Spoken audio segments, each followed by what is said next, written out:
Oh, arrêtez de venir mettre les gens les choses dans la tête.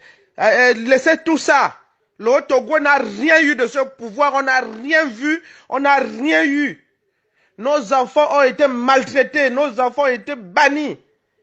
On va nous dire, oui, allez à la campagne, faites le maximum, faites la mobilisation, votez pour le champion, c'est votre pouvoir, il faut le protéger. Si vous perdez le pouvoir de l'Ottogoué, on va vous laminer. C'est des conneries. Nous sommes Gabonais. Il n'y a pas que les acteurs viennent de l'Ottogoué.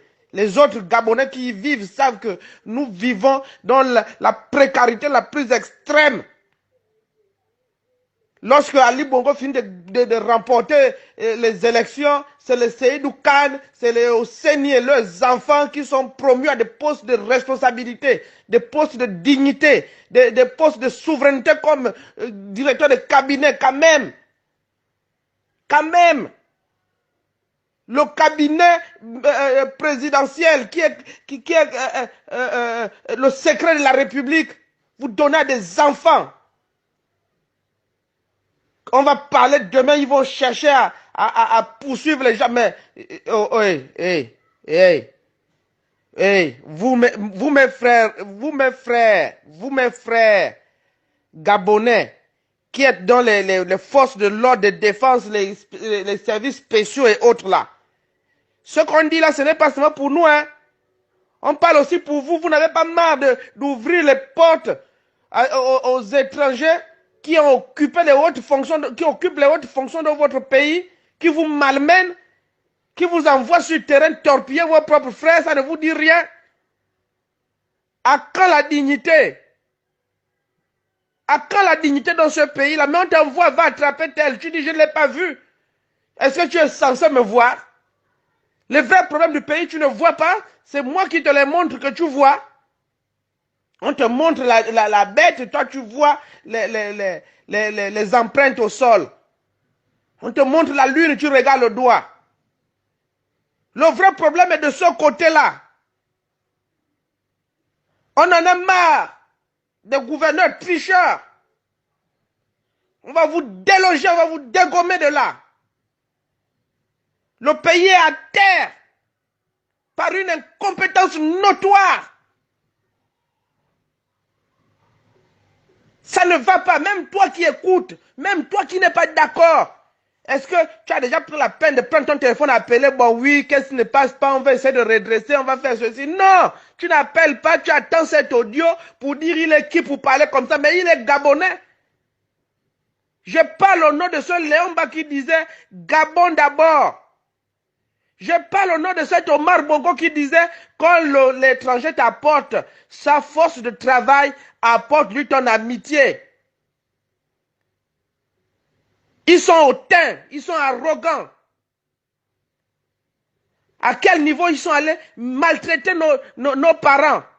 Tout un chef de famille regradé qui va négocier avec quelqu'un qui ne connaît même pas où se trouve Moulingue Binza.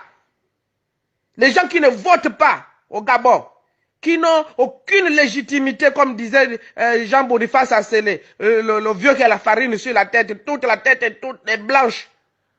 Je ne sais pas si c'est de sagesse, je ne sais pas si c'est de rébellion, je ne sais pas si c'est... les cheveux là sont blancs parce que il y a trop de problèmes d'enfants à régler. Aujourd'hui, ce sont les collégiens qui malmènent les gens. Dès que tu parles, on commence à organiser, oui, il faut faire l'enlèvement, oui, il faut payer les petits bandits, les petits braqueurs, là, les petits fumeurs, là, il faut les envoyer, il va se oise comme ils ont l'habitude de dire. Mais c'est triste de voir des Gabonais comploter contre leurs frères Gabonais pour assouvir les besoins des étrangers qui les manipulent. Si vous êtes déjà manipulé, limitez-vous à la manipulation là-bas. Laissez-nous parler. On en a marre. Comment ça, depuis des décennies? Même au temps d'Omar, on n'avait jamais vu une montée fulgurante des étrangers comme ça. Et quand ils prennent les postes, ils ne font la promotion que de leurs frères étrangers. Aujourd'hui, le Gabon est devenu le Bénin en miniature. On n'a rien, n'est pas xénophobe, mais il faut que ça s'arrête. Il faut que ça s'arrête. Quand on dit les Haut-Togovéens, qu'est-ce que vous allez devenir demain sans pouvoir? Le Haut-Togo est né avec le pouvoir. Quand on parle des Haut-Togovéens, on parle de pouvoir, des règlements de compte. Qu'est-ce que le Haut-Togo a pour subir des règlements de compte? Désormais, le travail de lavage, parce que je sais, il se sursure dans les couloirs des services spéciaux, des services secrets, de ces gens-là, que tous ceux qui vont se mettre sur le chemin de la réussite d'une élection ou d'une victoire cache aux élections, ces derniers doivent aller à sa famille, y vivre, y rester jusqu'à ce que les élections se terminent et on verra dans quelle mesure négocier avec ces troubadours-là, les faire sortir. Déjà, ils n'ont rien. Mais oui, c'est vrai, l'honneur de la guerre, c'est l'argent, mais la dignité vaut plus que l'argent. Ne servez pas l'argent, il faut que l'argent vous serve. Un peu de dignité à nos frères. Vous qui êtes en haut là-bas, essayez d'assainir le pouvoir. Ce pouvoir fait honte. Lorsque des grandes personnes sont mises à genoux par des enfants, aucun respect. Lorsqu'on voit des vieillards revenir faire des courbettes auprès des enfants, qu'est-ce que j'ai encore à citer, Yegendong? J'ai failli citer ce dernier. Quelle opposition? Il n'en a pas. Quelle majorité n'existe pas? Tout ce que le Gabonais veut, ce sont ces établissements, c'est la route, ce sont les infrastructures, ce sont des mécanismes qui permettent aux Gabonais de vivre tranquillement dans son pays. Le panier de la ménagère de jour en jour devient de plus en plus vide.